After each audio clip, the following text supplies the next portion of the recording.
నిజామాబాద్ జిల్లా ఆరూర్ మండల కేంద్రంలో రెవెన్యూ వ్యవసాయ పోలీస్ శాఖ అధికారులు ఆధ్వర్యంలో విత్తన దుకాణాలను తనిఖీ చేశారు. ప్రభుత్వ ఆదేశాలను అనుసరించి తహసీల్దార్, వ్యవసాయ అధికారి, సర్కిల్ ఇన్స్పెక్టర్ ఒక టీంగా ఏర్పడి తనిఖీలు నిర్వహించారు. రైతులకు విత్తనాలను విక్రయించేటప్పుడు రసీదులను అందజేయాలని, నకిలీ విత్తనాలను అమ్మినచో చట్టరీత్యా చర్యలు తీసుకుంటామని హెచ్చరించారు. ఈ కార్యక్రమంలో మండల వ్యవసాయ అధికారి హరికృష్ణ, సిఐ రవికుమార్, వ్యవసాయ సిబ్బంది పాల్గొన్నారు.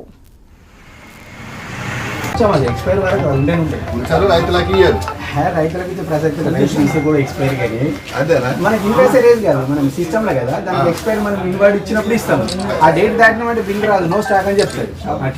ఖరీఫ్ సీజన్లో రైతున్న సందర్భంగా ప్రభుత్వ ఆదేశాల అనుసారము ఒక టాస్క్ ఫోర్స్ టీంను ఏర్పాటు చేయడం జరిగింది. తహసీల్దార్ గారు మరియు మండల వ్యవసాయ అధికారి, లోకల్ టౌన్ సిఐ గారు ముగ్గురితో కలిపి ప్రతి విత్తన దుకాణాన్ని క్షుణ్ణంగా పరిశీలించి ఏవైనా నాణ్యమైన విత్తనాలు కనుక లేకపోయినట్టయితే అవి రైతులకు అందించకుండా సకాలంలో మంచి విత్తనాలు రైతులకు అందించే విధంగా ఈ ఖరీఫ్ సీజన్కి సన్నద్ధం చేయడానికి ఉద్దేశంతో ప్రతి షాప్ని, ప్రతి విత్తన ప్యాకెట్ని చెక్ చేయడం జరుగుతుంది.